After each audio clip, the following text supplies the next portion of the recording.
Hello, everybody, and of course, welcome back to another episode of X Talking Ish with your boy X. And your boy Ish. You already know what to do. If you are on Facebook, please make sure you go ahead and like and share this broadcast. If you are, of course, on our Facebook page, you can go ahead and hit that like button on Facebook so we can get more, folks that like the page on Facebook so y'all can join us for our live shows.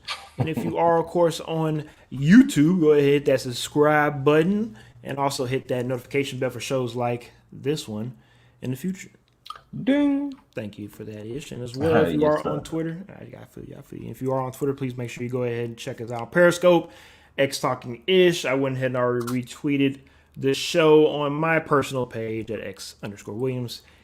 AT1. All righty then. We know why y'all are here. We know why y'all came. Besides to see our beautiful faces, y'all are here to see an NFL Week 11 recap. And what a hell of a week it was because we've seen teams take care of business. We've seen teams not take care of business ish. And it's going to catch up to some of these teams. Maybe not right now, maybe not in 2 or 3 weeks, but when week 16, 17, 18 comes around, maybe one of these games might bite one of these teams in the butt. We'll have to, of course, keep an eye out, see what happens in the next 3 to 4 more weeks. But a lot of shockers in the NFL over this week 11 ish. Before we get into the shockers, though, let's go ahead and get into where we picked off at last night, Monday Night Football. Let's go ahead and finish off on this game, Giants versus the Buccaneers. Not really too much to talk about besides my co-host here's favorite quarterback, Daniel One Hand Jones. I just need to hear what you got to say about your boy Danny. Of course, news came out today. Jason Garrett has gotten his walking papers from the Giants, so he is no longer the offense coordinator for the New York Giants. Other than that, Ish, what else you have to say? I blame Jason Garrett. I Ooh, mean, that quick, huh? I'm just gonna blame Jason Garrett for it. One hand Danny Dimes, don't worry about it, my man. You all right, bro. You all right. Just you know, um, chill out. Take it back. I mean, he did throw two just terrible picks. I'm just gonna be honest right there, then and Please there. do. Just man. The second half really the Giants just That was need that Matt Stafford throw, that Carson Wentz throw right there. Giants just need to throw the second half away, leave that one alone, and move on because yeah, that second half was not good offensively. Defensively, it was more of the same. But yeah, no one was really expecting a lot from them in this game anyway, so we're just gonna let that one go. All right, Daniel, forget about it. We weren't expecting much from you anyway. Come back next week ready to go. Now, of course, besides the news of Jason Garrett getting fired for the New York Giants, the biggest news really though is this was the return of Saquon Barkley, and he only had 6 carries for 25 yards. Um, we do know as well with Daniel Jones, his 5th year option is coming up for New York, and let's just be real. We don't really think that New York will give him that option, but knowing the New York Giants organization, I would not be surprised at all if they do give it to him. But I think for the organization, they it looks like at the moment, it looks like they are still riding with Joe Judge, even with the rhetoric that he talks about after games. And they're going to give him at least a 3rd year. And I think it's going to be the him and Daniel Jones show until it crumbles, kind of like we're seeing in Chicago with Matt Nagy. No, Matt Nagy need to And go. No, I don't well, want to hear we'll this talk nonsense about with that. Matt We'll Nagy. talk about that very soon. I'm just saying that with Matt Nagy and whatnot, it just doesn't seem like it's a fit. Same thing here with New York. Daniel Jones by himself being in New York, it just to me, I never felt like it was a great fit. I know you like your boy, especially being an athlete, but New York as a whole, they have to. I don't want to say start over because they've been starting over for the last 4 or 5 years trying to rebuild this New York Giants team, and it is seems like it just has not been working. So something needs to change. Either general manager. I mean, it's hard to go ahead and fire a head coach after only 2 seasons, and Daniel Jones. I mean, at the moment, that's the best you have. And let's be real, Ish, the college quarterbacks that are coming out this upcoming draft is not that great. It's not like you have a standout quarterback that you feel that invested in that can come in and change your organization. So the Giants are in a limbo that I know Giant fans feel like that. Hey, we can maybe pull in Aaron Rodgers, Russell Wilson, maybe next year. Somebody a big. Hey, I'm just like there's some people that feel like they can pull in a quarterback, That's and it crazy. can change everything just like that. We don't have to worry about the holes we have because that great quarterback can fulfill those holes that we're missing. I don't think that happens, but New York is too good of a franchise to let your franchise look like the team that plays in the same stadium as you. I'm talking about the New York Jets. So the Giants need to figure something out. We'll have to wait and see. I don't. I think it's another. They've got a long time in New York to try to figure that out because it's I not going to be mean, a done long time. overnight. What ish? I mean, this is. I understand. I mean, at least the Giants have won a Super Bowl within the last this last century, but New York as sports wise has not been what it has been, especially over the last 10 years. And I'm not saying that the Giants get a grace period to not be good. For some reason, New Yorkers feel like they're supposed to be good in all sports. And if they're not good, especially for the Giants, people are going to talk about it. The Jets. Anybody that's a Jets fan, they're used to being shitty. I mean, this is not a new thing. But the Giants, at least they are the only team in New York that at least they can count on to maybe win something. And it's pitiful looking at it right now because they're supposed to be the bigger brother of a New York football team. That's all. Well, they're going to have to get used to being bad because it doesn't Yeah. look like it's getting better anytime soon. I got you. I got you. All right, we talked about, of course, Peyton Manning. I'm sorry, oh my bad, wrong quarterback. That's on ESPN2. My bad. I felt like I was still watching ESPN2. Peyton Manning, Eli, man, that's some great watch right there. I know you love it, Ish. I know you love watching that I don't because I watch that. definitely you watch. I know you do. We're No, gonna I go. don't Of watch. course, talking about Tom Brady's current team. We're gonna go ahead and talk about Tom Brady's former team with the New England Patriots versus the Atlanta Falcons on Thursday Night Football. I know, of course, when we do our recap shows on Tuesday, a lot of people forget. Yeah, we did have a game on Thursday. I know it was a couple of days, back, but we would usually, of course, like to recap Thursday Night Football games if there actually are a pretty good game. And this one was not it, but we do want to talk about mainly more about the New England Patriots and the rise that they've had over the last month. And Ish, at the moment, I mean, if the playoffs were to start right now, they would be a third seed. And just a month ago, people are looking at the Patriots, and I'll call myself out. And we're calling them frauds, calling them fakes, calling them, hey, this is just, this is Mac Jones' rookie year, and you're just gonna get these soft wins. You're not gonna beat some, good teams, and y'all going to enjoy y'all 6-12 or 6-11 record. I apologize, and you're going to just chalk it up to next season. But Belichick and Mac Jones ain't going out like that. And for them to put on a performance like that in Atlanta, I think it definitely speaks volumes. They go home now. They will play against, of course, Tennessee Titans, the best team at the moment in the AFC. And, of course, Ish is all smiles on that. We will get into that game very shortly. But on a serious note, it's a big game for both of these teams, for the Titans and the Patriots. Again, we'll get into that shortly, but the Patriots feel like they have that mojo back, and they feel like maybe they are what they expected to be, especially Bill Belichick.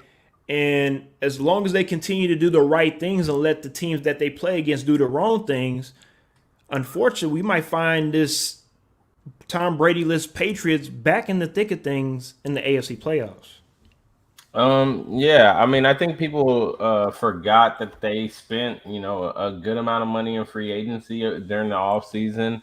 They did. Uh, they like to focus on Mac Jones being in his rookie year, and they just thought, the Patriots were gonna lay over. Not to mention all the people they got back after that COVID season, right? So the Patriots are closer to what we remember the Patriots being back in the past than that the one COVID season, right? So I I don't know. I mean, for me, I wasn't too low on the Patriots. I did think that maybe the Patriots had a potential to compete, but I didn't necessarily think they were gonna compete to win the division. I thought that they could get a wild card spot out of the division, but not win the division. Right now, like you said, they are leading the division. Because Buffalo has, for some reason, just cratered and started to fall. They're I going mean, back to the '90s Buffalo. That's what's not even for happening. some reason. Really, it just appears that whatever team is leading the conference in some divisions, they just decide, you know what? I don't think I actually want to win this conference, or I want to win this division. So I'm gonna go ahead and lose to some teams I shouldn't lose to, or whatever. So I mean, it is what it is. Buffalo lost to a good team, but yeah, I think the Patriots are going to compete. The Patriots are very real. People need to, if you weren't already taking them very seriously, you need to take them very seriously, because these are the real deal Patriots coming through, and Mac Jones is playing ahead of his time. I'm interested to see how he does down the stretch against some of the better teams, especially Remember, getting they ready still for they the still have to play playoffs. they still have to play Buffalo We still got twice, to play and Buffalo so twice. So let's see what happens with that I one. want to see that. And then, we'll see during those tests, we'll get to see whether or not they are ready for that next step. We've been talking about it a lot this season. I think this season, the theme is talking about young quarterbacks, whether it be the rookies or the second year quarterbacks, and whether or not they're ready to lead those teams into the playoffs and make, that next step. Justin Herbert, for a long time, we were high on him. We were saying, oh, maybe it looks like that he's ready to take the next step. Then he's kind of faltered and been back and forth. We talked about Josh Allen in the past and how he's, ready to take the next step. Don't And forget it looks about like your boy Joey they kind of Franchise. faltered a little bit. Yeah. I mean, there's so many young quarterbacks in the league right now that they're right there on the cusp, and they've been playing well. Mac Jones looks like the real deal. He looks like he is actually fit. He fits the system the right way. He plays the right way. He has the right mindset.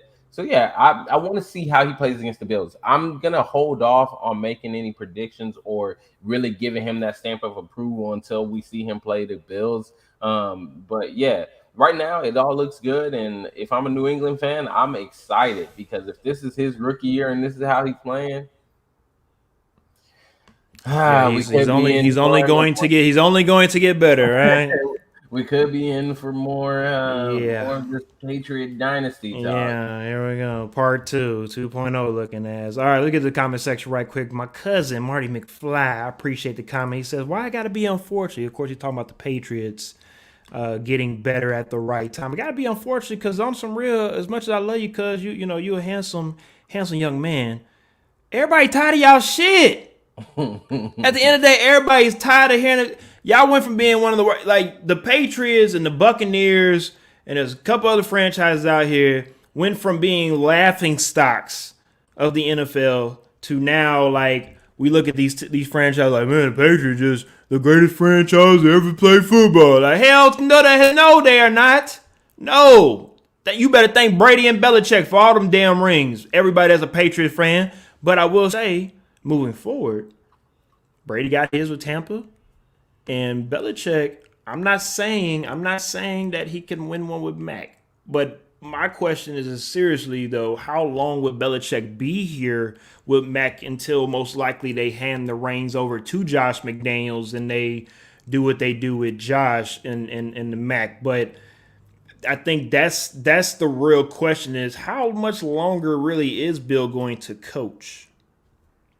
I mean, I don't know. I think he's got a couple more years in him, and I think the best thing that has happened for that team in the past couple of years is Josh McDaniels choosing to stay with the team, and Yeah, hitting you the Colts know, with the okey doke. yeah, hitting them with that okie doke. I mean, hey, he knows, and I think they had some discussions that he's the heir apparent to Bill I Belichick, mean, you got and to be. I um, mean, being able to sit there underneath him for a while and learn. I know that coaches from Bill Belichick's tree haven't done that well I talked about going that today too. outside of the organization. Yep. But I think for Josh McDaniels, what he has working in his favor is that he's still within the organization. It's totally different trying to leave the organization and apply the Patriot way. But if you can stay within that organization, take over for Bill Belichick, where the culture is already established, and management and other pieces around you already understand that. I think for me, that's going to be a big advantage for Josh McDaniels, and he may be the one guy we see actually be successful. You talking about successful as in Patriots coach? Because he's not leaving. Because at the moment, I think the best coach for the Patriots leaving that tree is Mike Vrabel. That, of course, we'll wait and see what happens with Vrabel. I mean, you can make that face. I mean, if you look at all the other Charlie Weiss, Romeo Crennel, I mean, the names are horrible. I mean, the names are horrible. I mean, I'm just Eric Mangini. I mean, I'm just saying, like, it's of the ones so far, yeah, Mike Vrabel. That's all I'm saying. That's all I'm saying. I mean, granted, you got to take that with a slight grain of salt because you're in the AFC South. But I mean, you can take it whatever you want to take it. At the end of the day, you play who's on your schedule. Yeah. I mean, so we want to take a grain of salt. Belichick gets to play against the AFC East every damn year. Yeah, take that with a grain of salt. How about we do that? Who goes outside of the division and makes situation? And he's won Super Bowls. Has Mike Vrabel won any Super Bowls? You got it. I don't think so. You got it. Okay, you got it, boss. You got it. I got it. Okay, I got it. Let's go ahead and but before we move on, quick question. There, go ahead and answer it in under 3 seconds. Will the Patriots win the AFC East? Yes or no? I don't know yet. Oh, Lord. He's copping out, everybody. He's copping out. I'm going to go ahead and roll with the Buffalo Bills. I think the Bills find a way to get over the boogeyman, the Patriots. But the Patriots find a way to take care of the Bills in the playoffs. That's what I see happening. Oh, yeah. You like that, huh? You like that? Yeah, I think Buffalo wins it based off of their remaining schedule. If you take care of business, Buffalo should win that division. That's all. They got the Saints, they got the Panthers, the Falcons, and the Jets. Come on now. You're supposed to take care of business. That's all I'm saying. All right, let's go ahead and talk about this game because, hey, I need everybody to go ahead and get your laughs out. Go ahead and get your laughs out. I know everybody want to laugh at your boy, laugh at your team or whatnot. Ha, we lost to the Texans. I'm not going to make no excuses. We had a crappy game. Tannehill threw the ball, threw 4 interceptions. We had a combined 5 interceptions for the game. At the end of the day, any team that turns the ball over 5 times, let's be realish, you're not going to win the game. Okay? Tennessee, the Houston Texans, great job, great game plan, great morale boost. I hope you enjoy your 2 wins on the season. I hope this was y'all's Super Bowl. Congratulations for y'all. Y'all can go back into y'all's cave and hide now because at the end of the day, it's either between the Jags and the Texans being that 4th child in the AFC South that nobody gives a damn about. I'm not trying to be an asshole. I'm just trying to be serious. I'm just at the end of the day, let's just be real. So enjoy your win, my Houston Texan fans. But majority of the Houston Texan fans became Houston Astros fans. So I haven't seen Texan fans in at least about 3 or 4 years. So it was new to me to have like my friends let me know that the Texans won because I thought everybody was Astros fans. So I didn't know anybody watched football anymore in Houston. They damn sure don't watch basketball. The Rockets on a 15-game losing streak. So hey, I mean, shout out to the Texans. Sometimes you gotta put a little sunshine out here in Houston because, the morale out here for fan base, boy, it's been hurting. I'm just saying. Ish. Oh, man. I was watching this game because, unfortunately, I have to watch all Texan games every week. Yeah, tell me about it. And I'm just watching this game, and as the game's going on, I'm sitting here thinking to myself, are the Oilers really about to lose on their bye week? I mean, X, you said a lot of things last week in preparation to this game. Didn't say anything. Talking about beating on people and winning Super Bowls and, beating all these good teams in the playoffs and he and ha and y'all's bye. Y'all got a bye week or you thought you had a bye week.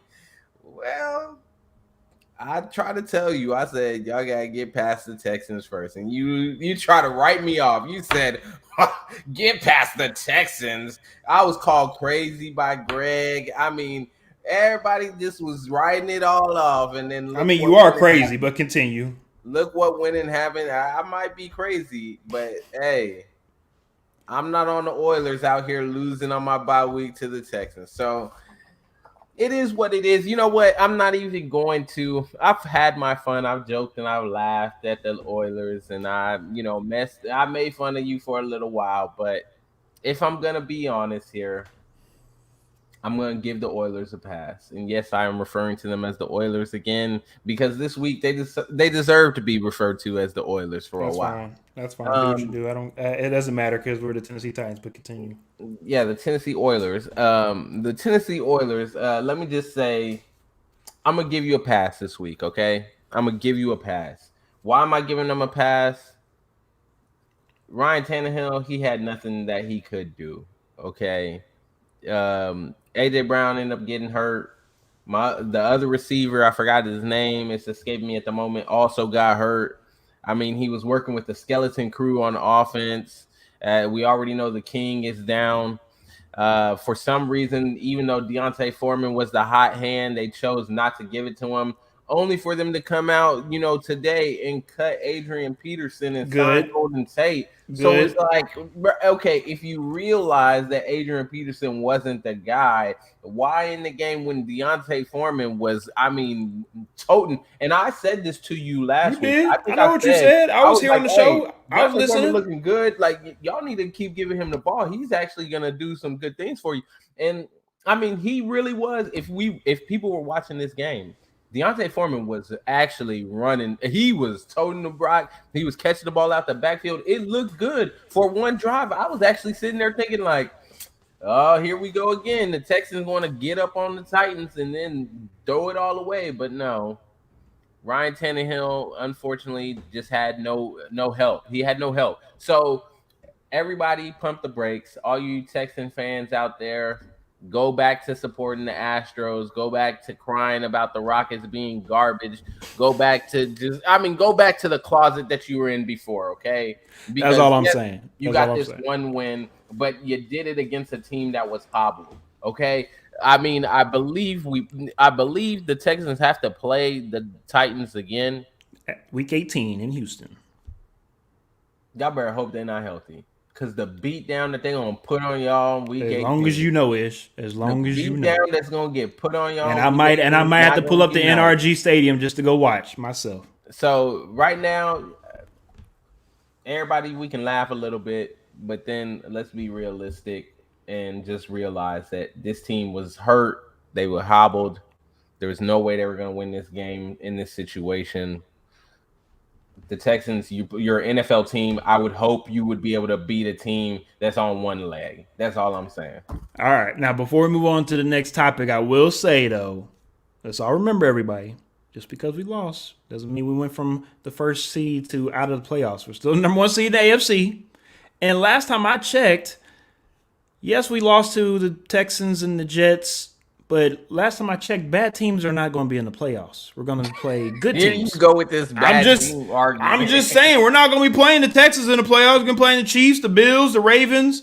And last time I checked, we played them pretty well. So this isn't something that I'm worried about. The Texans got us. I'm not mad at that because at the end of the day, we already swept the Colts. We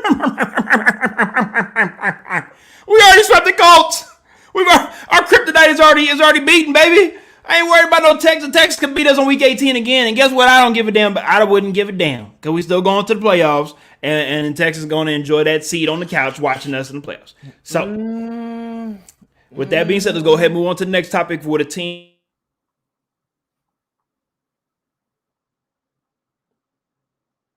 And look like X-Internet just... All right, we're back. Sorry for the technical difficulties on that one, but a team that might not make the playoffs due to this bad loss that they had at home, the Carolina Panthers. This is a game we talked very, very long about on the pregame show on Sunday. And let's be real, we really don't talk too much about the Carolina Panthers, but because of the return of Cam Newton, we have definitely had to spotlight this Sunday's game, him coming home, playing against his former coach. This is going to be a very real, exciting, just overall energy type of game, which it was, Ish. It was. And if you look at the stat line, Cam Newton, 21 for 27, 89 yards, 2 touchdowns. I got that Jameis Winston stat line, right? That's how you like it is. And I mean, he also had a TO celebration where he ran all the way to the middle of the field and slammed the ball down and let everybody notice his house. But Taylor Heineke outperformed him. Taylor Heineke went 16 for 22, 206 yards and 3 touchdowns. In your house, Cam. He came to your house and Rick James you. He said, fuck your couch. He said, fuck your couch, Cam. Because we're going to come in here and win this game. And they won 27-21. So what I am questioning right now is you went from being the 7th seed in the playoffs before this game started to now being the 10th seed if the playoffs were to start. And, of course, you would not be in the playoffs. We talked about this on Sunday. The schedule does not get any easier after this game. Not at all. What happens with the Panthers in the rest of the season? Do we see an even better Cam because he's learning the system, he's physically ready? Or just is Cam just not enough for this team? Because remember, football is a team game, for this whole team to actually win some of these very tough games moving forward? I mean, Cam doesn't play defense, so I can't fault him for this loss because he did okay. Like you said with the stat line, he did a decent job. He actually performed better than I think many people expected for him coming out, not really knowing the playbook, only being there for a little while. He performed all right, but I just don't see that much of a increase in the play. I don't know. I think this is about what we'll see from him moving forward. And if we're being honest, it's not a guarantee they win this week against Miami. Atlanta should be a win, but then you got Buffalo. Definitely, you're the underdogs there in Buffalo, might I add.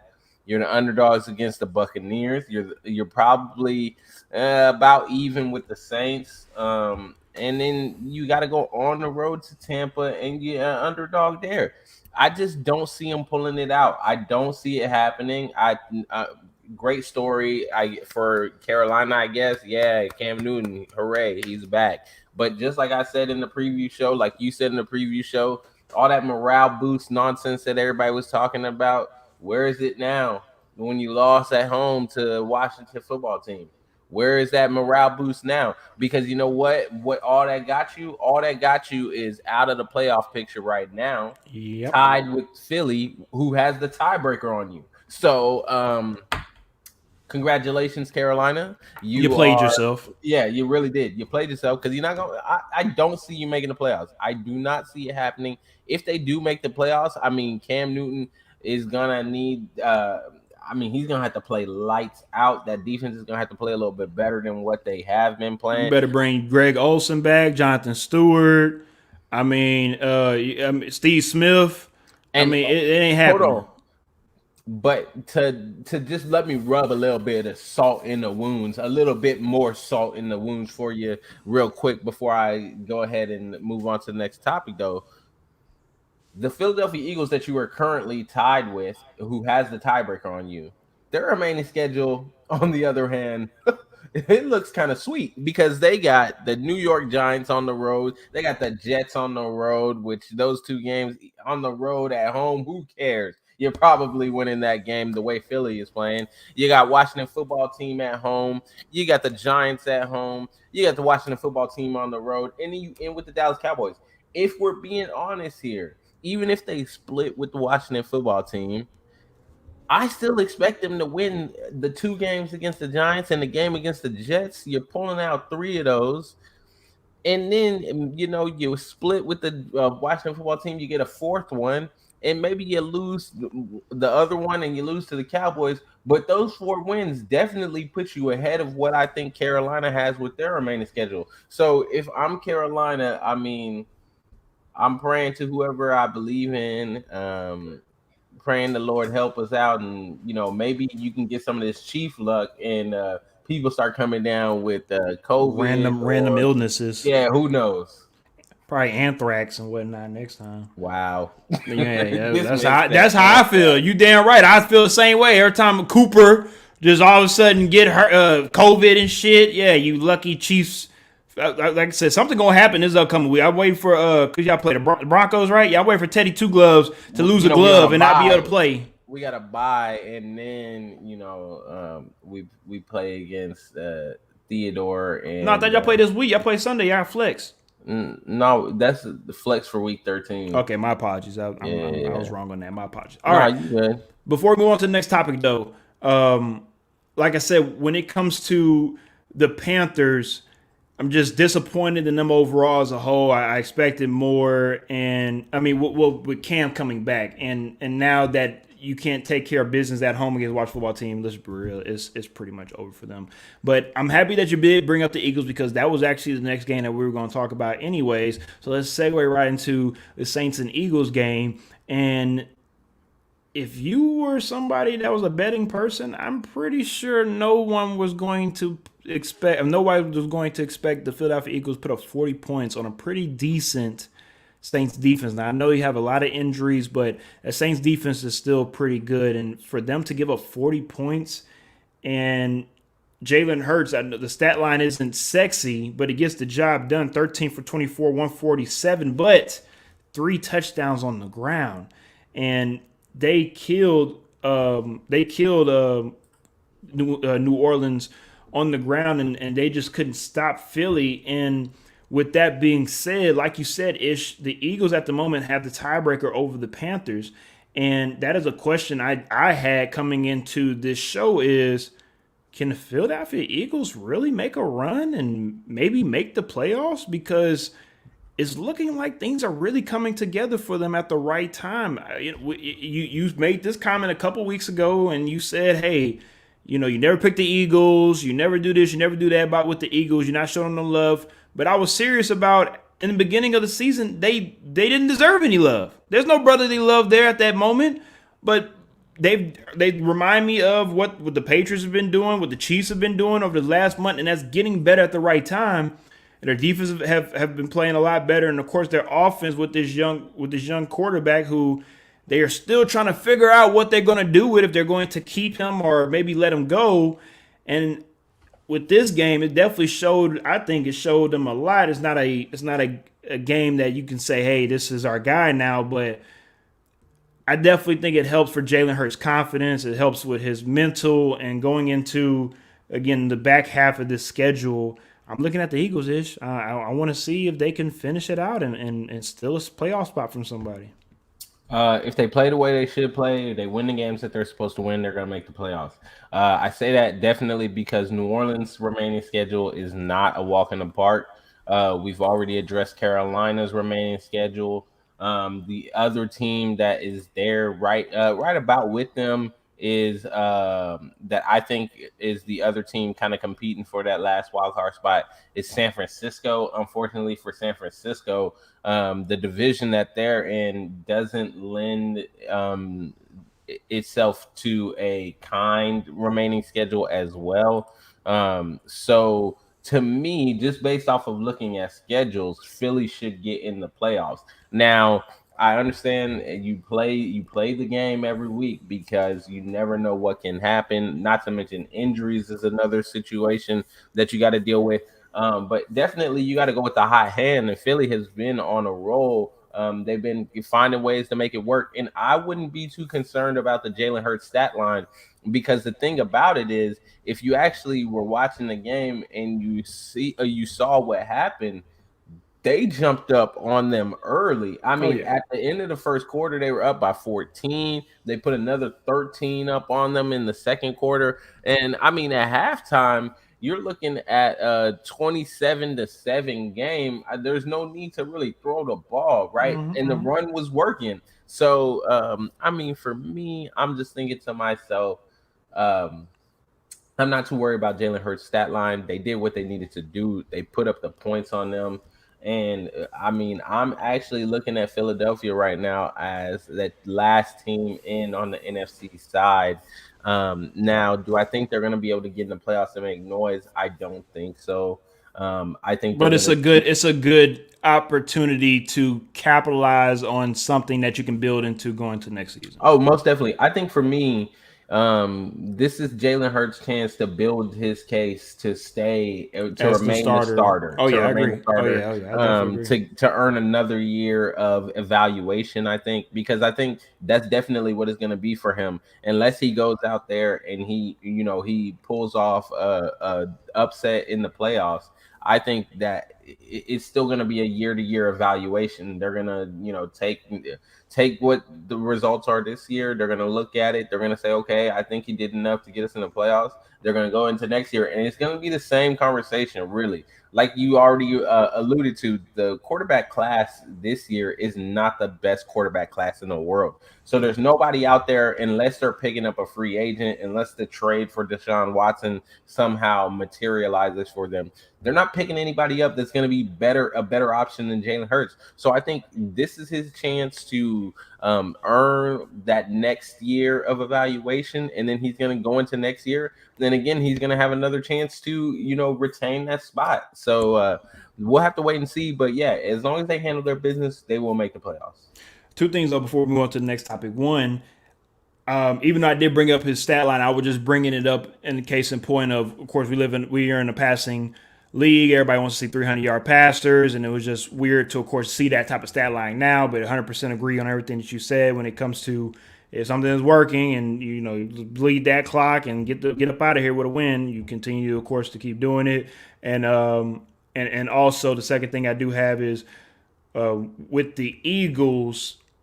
Like you said with Jalen Hurts, this is an audition, but do you think if they make the wrong decision, it could set back the franchise for another 2 or 3 more years and, try to figure it out again? Let's just say they move on from Hurts and they bring in whoever and he's just not as good, and all of a sudden you got to start the process all over again. I mean, I could see that happening too, but it's the NFL is so competitive and it's so many good players all around. I was talking to Lee earlier today and we were just talking about athletes and from all positions. I mean, I haven't seen. I've never. This is in watching the NFL this season. I've never seen just so many athletes all across the field compared to just 10 years ago. Compared to in the early 2000s, even of course in the 90s. Yes, you have onesies or twosies and threesies and whatnot here and there. Certain guys, but nowadays, I mean, you have studs all around the field, and it's really great to see because it shows the competition all around the NFL. All right, let's go ahead and move on with a really, really great game. I'm sorry, not a great game for the Bills, but a great matchup. But this game definitely probably didn't go the way that a lot of people assumed that it would go. I know a lot of people assumed that this probably be a closer game. But the Colts came into Buffalo and took care of business, winning that game 41-15-ish. Did this speak more volumes on the Colts or the Buffalo Bills? I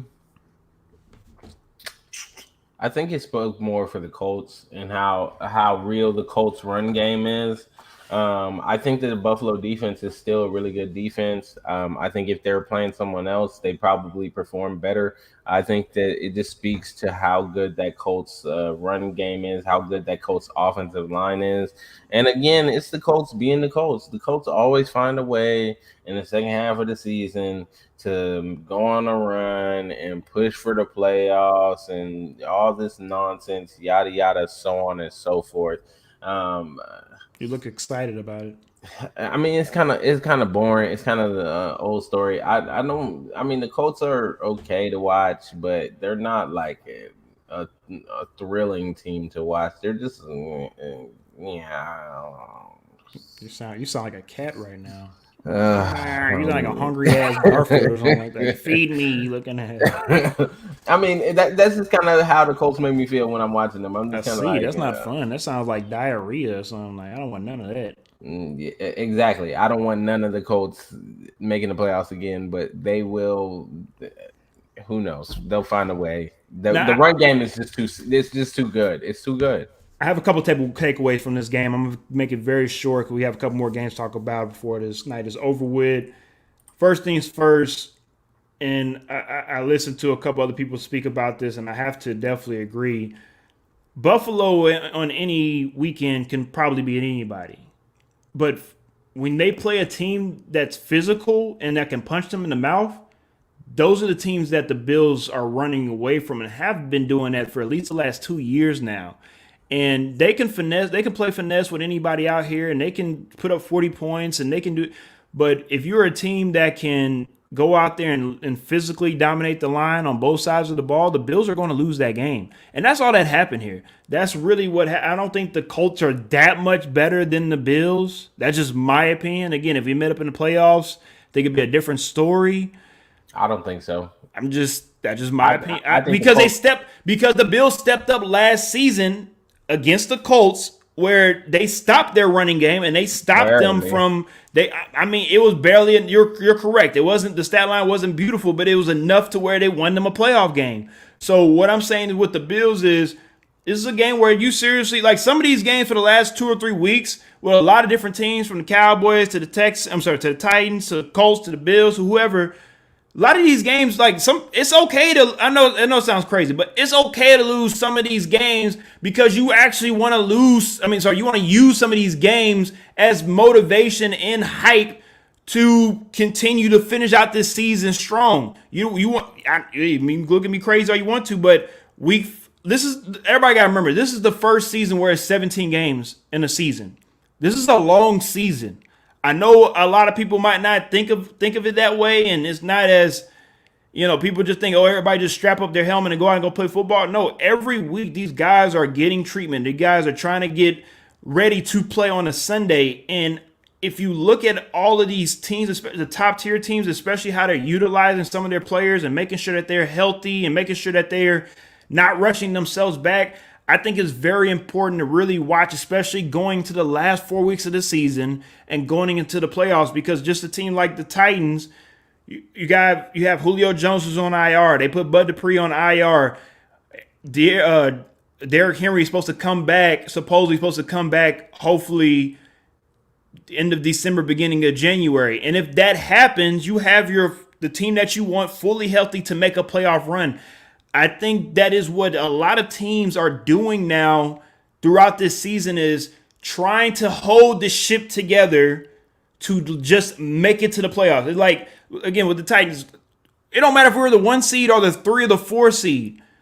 If we have our full arsenal, I'll play anybody in AFC.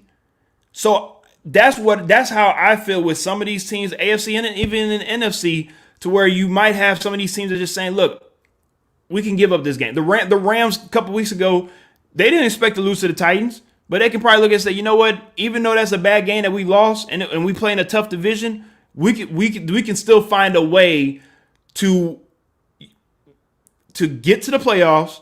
We rely on our talent and we believe in ourselves to use the defense to make sure you shut down what you need to shut down, a run game half of the field with Jalen Ramsey, and we can beat anybody in the playoffs. That's just how I feel like some of these teams are going to go into the playoffs. I know you might not like it, but that's just what I see. I kind of get what you're putting down, but at the same time, I don't think you're making the argument the right way. I don't think any team is going out there and saying they're okay with the loss. I know.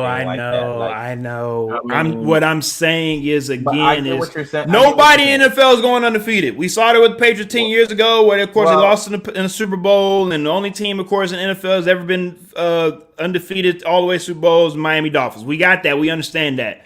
But what I'm saying is, again, when we were watching football in our quote-unquote heyday in high school and middle school, it was a time frame where Peyton Manning was going 12-0, 13-0, and was trying to figure out, should we rest our guys? Should we play still? Should we do this? Should we do that? So a lot of this thinking, a lot of this stuff is serious, is a serious thing, because these players and coaches do think about this going into the ending of the season, and sometimes it works.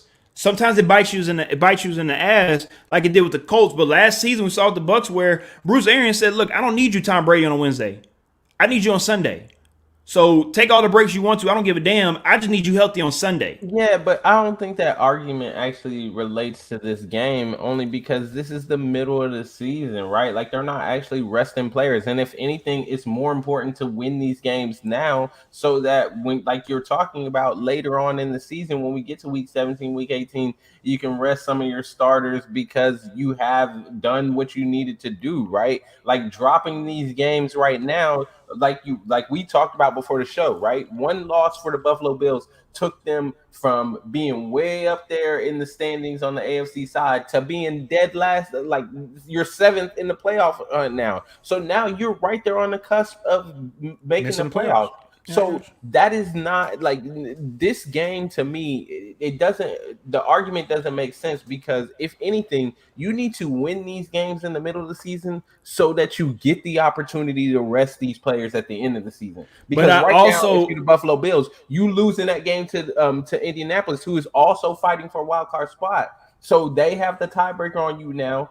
That hurts you. Like that is a but this is massive what I'm saying loss. too, though. Ish, this is what I'm saying too. There's some teams out here that play better when they are the underdog. And there's some players some teams that play better when they're on the road and feel like their backs are against the wall. Again, I'm just using my team as an example, but the Tennessee Titans, when they are the hunter, we see how they act. They don't know how to act sometimes. But when they are the the hunted, when they are the hunted, they don't know how to act. But when they are the hunter, nobody believes in them. Nobody cares about them. They can go out there and go beat anybody.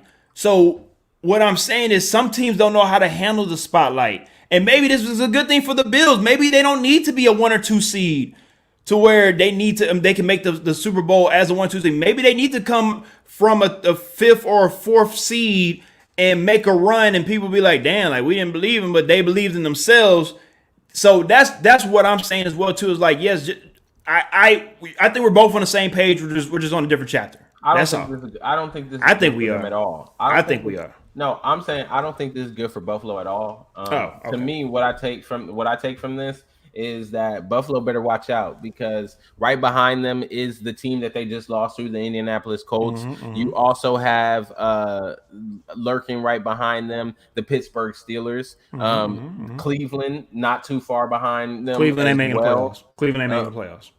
that's Continue. fine. You can say that if you I want I to. picked them to win the And damn division. They ain't making the and, playoffs. and then behind them, you got Denver and you got the Las Vegas Raiders. Denver So ain't I Denver mean, ain't going to playoffs. hey, And the I'm Raiders, just and the Raiders, saying. we ain't even talk about I'm them. just saying, I got you all though. these teams are within striking distance of you. You've been proven that you are dropping. You can drop games here and there.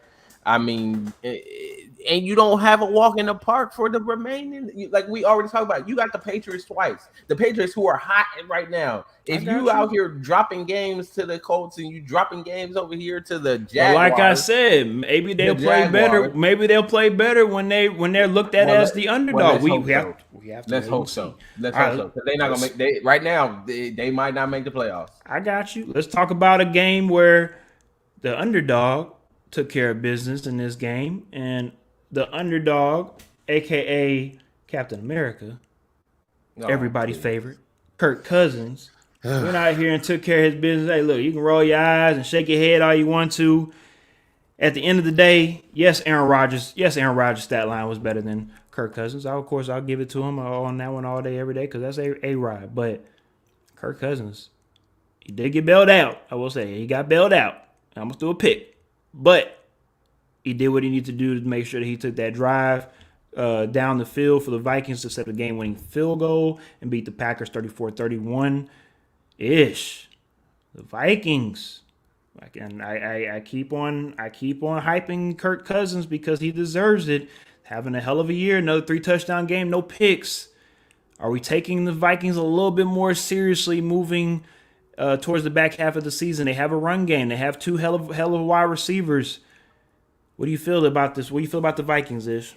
People should have been taking them seriously already. I mean, we've been saying it week in and week out. I mean, if you haven't been tuning into the show, and if you have been tuning into the show, then you're getting some good information on the show because we have been telling you for a long time the Minnesota Vikings are a real deal. Their record, you cannot look at the Minnesota Vikings record and just think like, oh, this team is middle of the road, this team is that. This team has played every game very very close. I mean, every single game from week 1, they lost by 3 points. Week 2, they lost by 1 point. In week 4, they lost by a touchdown. I mean, that's like the largest one, because then you got week 8 where they only lost by 4 points. The next week, they again only lose by 3 points. Like, this team has kept it a 1-score loss every single time. They are in every single game. Kirk Cousins has performed well in pretty much every game. He has not really had that poor Kirk Cousins game where you look at it. I know you waiting on it. I know you waiting on it just so you can say, I know, just so you can say, look, I told you, X. I know you have. We 11 weeks in the season. You still haven't had it yet. Man, this ain't Sam Darnold.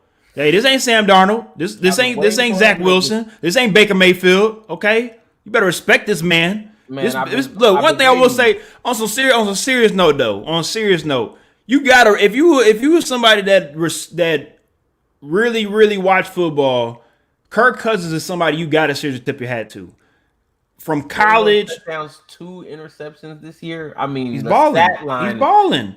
Going from Michigan State and being that a 4th-round draft pick with Washington at the same time they draft RG3. I hated that too, but the same draft they drafted RG3 and they brought in Kirk Cousins and everybody was concerned on why you doing this, and RG3, of course, his career is over with because of his knee and because they mismanaged him. We know what happened. Kirk Cousins comes in, take care of business, and just let's be real, is a professional. And just does what he does. He leaves. I'm just saying, waiting his turn, like not bitching about it, not saying I should have been the number 1 pick, all that stuff. Just being a professional about it. Come in there, take care of your business, hit everybody with the you like that. After that, of course, he gets paid in Minnesota. Let's be real, we've been getting on him since day one, since he signed the contract. Everybody felt like he doesn't deserve it. He's stealing money. But the last 2 seasons. Last 2 seasons he's been balling. No, he's still stealing money. Okay, though. you can say that all you want to, but I'll say just on Kirk Cousins alone, he's done his job.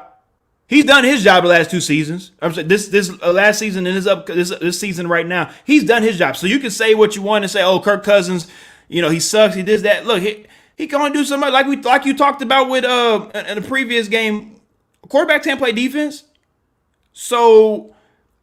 I mean, again, Kirk Cousins is having a hell of a season. I hope that he gets the awards that he deserves and the things that he deserves, and all the accolades. But and all that. on a serious note, he has to make the playoffs. If he doesn't make the playoffs, all of this love fest for Kirk Cousins means nada. Hey, well, good news for him. He's in the playoffs if they started right now. If they started today, he would be in the playoffs. He would. Also another good thing for him, New Orleans is holding the other wild card spot. So as long as he continues to do what he needs to do, I think New Orleans is going to lose their spot to Philly. And then, Minnesota should sneak in with one of the last 2 spots. Good. Because I don't think anybody's catching the Rams or the Cardinals. Whoever ends up with the wild card spot out of the NFC West, I don't think anybody's catching that 2nd place team from that division. So they should end up with one of the last 2 wild card spots if they do what they need to. All right, let's go ahead and get on to your favorite game of the weekend, Cowboys Chiefs. Let's talk about this very shortly before we get up out of here for tonight. We both picked the Chiefs before the game started, and we had a couple of Chiefs fans ask us like, "Hey, you sure?" I mean, I don't know if we're gonna win this game, but we both talked about it. If the Chiefs take care of business, especially on the defensive side of the ball, I don't see why they can't. I stated on the show, if the Chiefs can hold the Cowboys under 100 yards rushing, they should win this game. They held them to 86. So I mean, it's the Chiefs are playing the way they need to play. And around week 11 and around the weeks where you're supposed to be getting better. But the crazy thing about this game is I'm pretty sure if anybody was to tell you that the Chiefs only scored 19 points in this game on a Saturday told you, hey, Chiefs going to score 19 points, I'm pretty sure most people would say that most likely the Cowboys would have won that game. So to hold the Cowboys to 9 points, I think that was very impressive. Let's be real, though. No Amari Cooper. The CD Lamb gets hurt in that first half, which I never liked that play where Dak took a shot to CeeDee Lamb. He busts his head, and he's out for the rest of the game. So the wide receiver part were limited, but on the Cowboys part, you still got to run the ball. I never understood why they didn't want to run the ball, but maybe they were worried about Chris Jones and Frank Clark because they were everywhere in that game. But for the most part, the Cowboys, I think they're fine. We talked about this. We said that, hey, this is a game most likely you won't win, but this is a game that it's. I'm not saying it's okay to lose a game, but I'm just saying the Chiefs need it more than the Cowboys. So Yeah. I just felt like the Chiefs were going to take care of business. They did, and we're here where we're at now. Hey, yeah. I mean, we said it already. We said that our pick of the Chiefs didn't reflect what we thought about the Cowboys. That we still really liked the Cowboys. We thought that they were a good team, but we just thought that the Chiefs were gonna find a way to win this game, and they needed this game more than the Cowboys. And I think that still holds true, right? Like the Chiefs just really needed this game. They needed it for momentum purposes. They needed it to just continue in the right direction, and they went out, and that defense they put on a wonderful performance against, yes, a weakened Dallas Cowboys offense, but still a wonderful performance nonetheless, because you still got to play who you line up against. And I mean, I think for the Chiefs, it's another situation of, like I said, when you asked me back at the midpoint of the season, it's one game at a time, one play at a time. They just got to keep doing what they need to do to win these games. Find a way to win these games. That's all you have to do. Don't do too much. Just don't press. Don't try to force it. Just go out, take what they give you, and make the best play possible. And I think that's what this team has started to do. That's what you're seeing from them on both sides of the ball. And if they continue this, I mean, I think they get back into that conversation of being the Chiefs that everybody thought they were at the beginning of the season, and saying, potentially going back to a third straight Super Bowl, competing for that kind of stuff. I mean, but the objective right now is not to look too far forward. Just keep doing it one game at a time. When 1 week at a time, 1 week at a When time. one Yes, week sir. at a time. I definitely agree with that. And one thing I will say, hey, on a serious note, I mean, if the Chiefs are able to get it together and make another run, I mean, on some serious note, I mean, you got to look at the Chiefs and respect the greatness of what they've been able to do for that, because it's hard. What's up? Yeah, real quick, Clyde Edwards-Helaire coming back in the run game. Wow. That was, I mean, you got to take your hats off to the run game. They were able to rush for 126 yards this week, which that's been a problem. Traditionally, they've had a problem with the run game in this, especially this season. They've really, really struggled with the run game. So being able to run the ball, if that can continue and they can start to establish that run a little bit more, it only helps to take the pressure off of Patrick Mahomes, Travis Kelce, and Tyreek Hill. And then you'll continue to see it. Another thing, though, to note, just for purposes of other teams and critique or something they still need to work on. Mm-hmm. The guy behind Tyreek Hill, we still are looking for it. Mecole Hardman is dropping balls, running routes incorrectly. He's still up and down. And then Josh Gordon, I mean, goodness gracious. Yeah, when are we gonna see this man? Like, I mean, he had a straight drop, and I think we didn't see him the rest of the game after that. He was nowhere to be found after that. But let's just be real. Let's just be real. And I've had this conversation with you over the last week.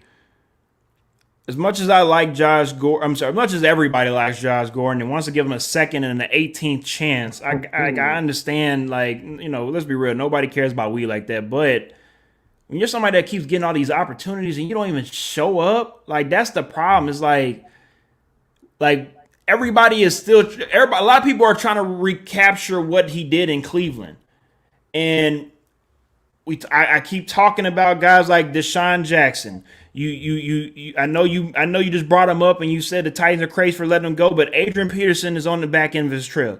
I mean, even look at a guy like Gronk. Gronk is not going to play for Tampa about another 3 or 4 more years.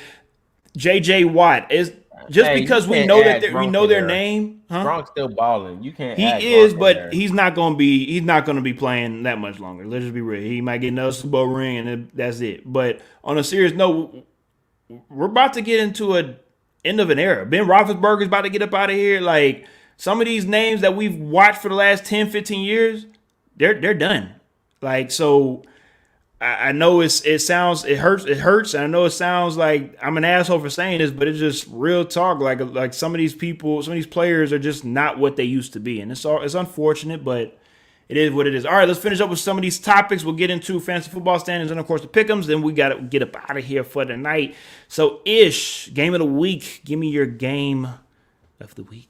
My game of the week definitely had to be the Minnesota Vikings and the Green Bay Packers. I think that was a big game in the NFC North. It was especially a big game for the Minnesota Vikings. They needed this win at home, and I thought it was interesting when I saw your picks after I made my picks and I started making the graphic for the week, and I saw that you also picked the Vikings. I was like, man, maybe there's something here, and the game definitely lived up for me to what I thought it was going to be. So yeah, game of the week for me.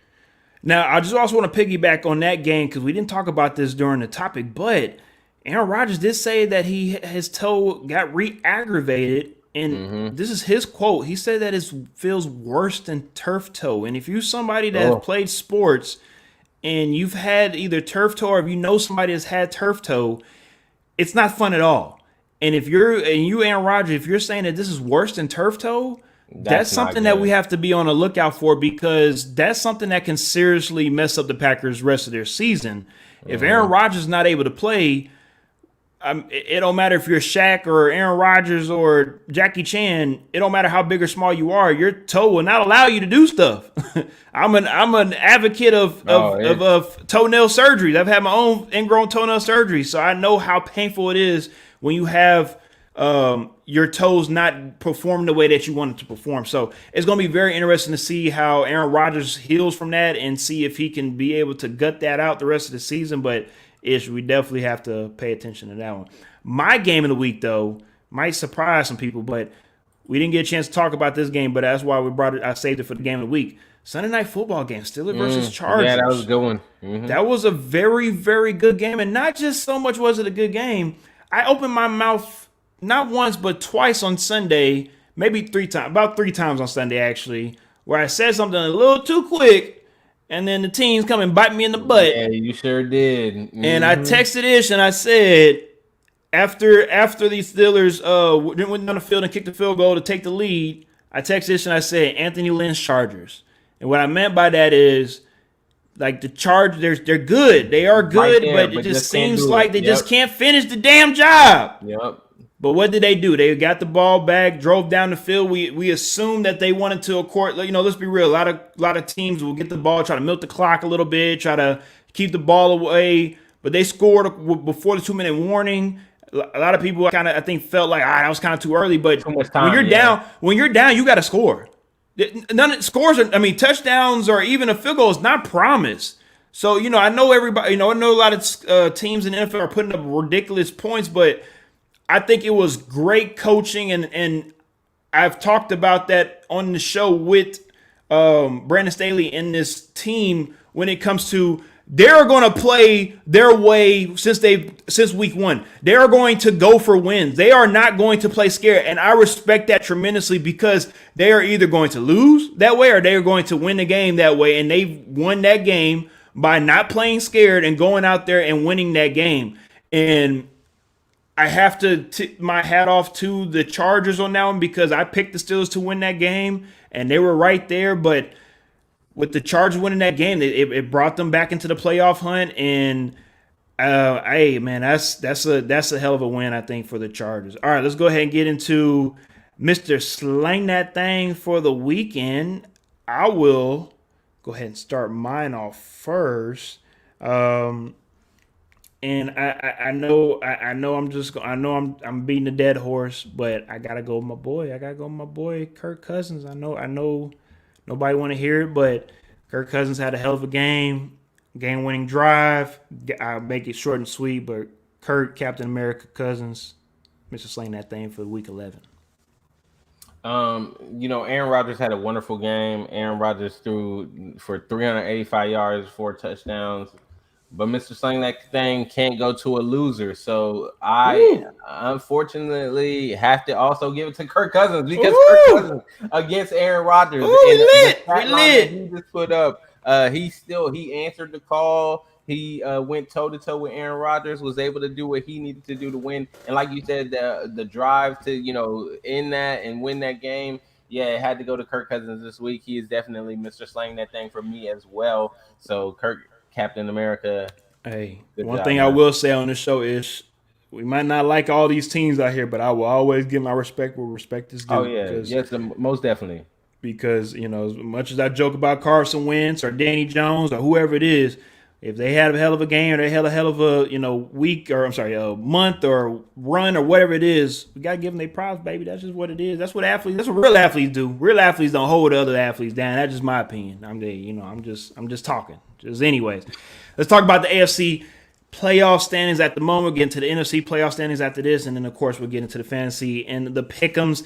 At the moment, the AFC playoff standings at the moment, the Titans are number 1, the Ravens are 2, the Patriots are 3, the Chiefs are 4, the Bengals are 5, the Chargers are 6, and the Bills are 7. As we talked about, we saw the Bills take the biggest plunge going from number 2 to number 7. That hurts very, very much so, but the Bills they'll climb back up, and of course, like we talked about, they played they played the Patriots two out of 3 times toward the end of the season, so that will get flexed. We'll see what happens with the Bengals and the Chargers in the back half of their season as well. The Bengals had a very, very big win against the Las Vegas Raiders. I think that's a hell of a win for them, confidence-wise, to finish off this season. I'm very interested to see who's going to be those last 3 teams for the AFC, though. That's what I really want to see because I think it could be a very, very great matchup-wise in the AFC when we see that first round. All right, let's get into the NFC playoff standings at the moment. Number 1, the Cardinals. Number 2, the Packers. Number 3, the Buccaneers. Number 4, the Cowboys. Number 5, the Rams. Number 6, the Vikings. And number 7, the Saints. So, again, at the moment, if the playoffs did start right now, the Saints, of course, would be in the playoffs. They won't be there. They probably won't. But are there any surprises for you at the moment, Ish, in the NFC? I mean, let's be real. We talked about these same teams. I mean, in the NFC, we talk about how top heavy it is. Cardinals, Packers, Bucks, Cowboys, Rams. We really talk about those 5 teams, and that's it. But if a team that comes in 6 and 7, can you see one of them maybe having an upset and maybe being able to make a little noise? If the playoffs were to start, the Vikings would play the Buccaneers. I think that's a very tough matchup to try to upset the Bucks, especially the way they're playing. The Saints, but I will say you got to maybe give the edge to the Vikings wide receiver core because the Buccaneers cornerback situation is horrific right now. So that actually could. I mean, that's an interesting matchup. The Saints will play the Packers. The Saints play the Packers and the Cowboys play the Rams in the first round. I think for me, the surprising thing from the NFC playoff standpoint is I think a lot of people had a third team from the NFC West making the playoffs we to talked start about the season off. And, the state of the NFC West currently with San Francisco having their struggles and then, Russell Wilson going down and Seattle clearly having their struggles. I think that's the surprise. But as far as teams having an upset in the first round, I do think that it is possible, depending on the matchups in that first round on the NFC side, because of how strong it is. Who knows? You definitely. I don't think you want to be sitting in that 4 spot because the 4 spot you got to play the Rams, the best wild card team. Yeah, like you're playing, but not only the best wild card team, you're playing somebody from the NFC West. So you're either playing Cardinals or the Rams. Let's just be honest. It's one of them that you're going to play in the first round. And honestly, I don't want to play either one of them. I'm picking up what you're putting down on that one. And watch out right behind the Saints. We talked about it, the 49ers. I don't know if they sneak in, but I don't. They've made it real difficult on themselves. I agree. I agree. So we'll see what happens with them. Very interesting rest of the season. See what happens. All right, let's get into the pick'ems at the moment. X is up 105-59, 1 tie. Thank you, Detroit Lions, for that. And Ish is 101-63 and 1 tie. Thank you again, Detroit Lions, for that one. And the X Talking Ish Fantasy Football standings on the NFC side at the moment, number 1 Smokey Joe. Number 2, Kiss the Baby. Number 3, Bishop Sycamore. Number 4, Club Shay Shay. Number 5, Brady's Mavericks. Number 6, Bay Area Bully. And on the AFC side, number 1, Just Another Title Run. Number 2, Colonel Flanders Chicken. Number 3, CD's Nuts. Number 4, B Rocker. Number 5, That Mandulia. Number 6, Thanos was right. And obviously, I was not right on picking who I needed to pick on fantasy because obviously I suck ass right now. Besides my co-host being a damn cheater and not letting not letting me, get the win that I deserve to get. But anyways, that's another topic for another day. I did miss this comment. I want to bring this up right quick. I didn't forget about you, Roxana. She says my Thanksgiving game picks is my Cowboys and the Lions and the Saints. So it looks like she's looking for some upsets because I don't know if you know who's starting for the Lions, but I know you don't. I know you don't know because nobody knows the backup quarterback's name for the Lions. So if you feel like the Lions gonna get that dub on Thanksgiving, that would be the game to do it. I will say that, but we will be on Thursday for Thanksgiving special show. We will be on for that. But after the show, I'm most likely going to take a nap because you need to go ahead and get that nap in before the rest of the food and the rest of the other better games come on, because that first Bears and Lions game, it's the reason why they put it at the 12 o'clock spot. You need to go ahead and get that shit over with and go ahead and move on to the other games because, again, reports are saying that apparently Matt Nagy, Ish's favorite coach in the NFL, Matt Nagy, is supposed to be getting fired after the game on Thursday. But Matt Nagy has came out and said those reports are not true. So Matt Nagy gone. Please. We just don't know yet what's going to happen with that. So it'll be very interesting. So of course, this is a Thanksgiving week. We will see y'all on Thursday to give y'all even more thanks of X Talking Ish, and we'll be on for about a quick 30 minutes. Talk a little bit about the 3 games and give our thanks, and hopefully let y'all know how thankful we are of you guys for tuning in to X Talking Ish. So, with that being said, we're signing out tonight. We appreciate everybody as always for tuning in. We appreciate the podcast people for tuning in because the podcast numbers are looking very excelente. We appreciate that as always, and as always, keep supporting the brand. If you want to check out some gear, you're more than welcome to hit the link. We got it on all our social media sites, and hats will be coming soon and other merchandise as well. So stay in tune with X Talking Ish. We appreciate everybody for tuning in as always.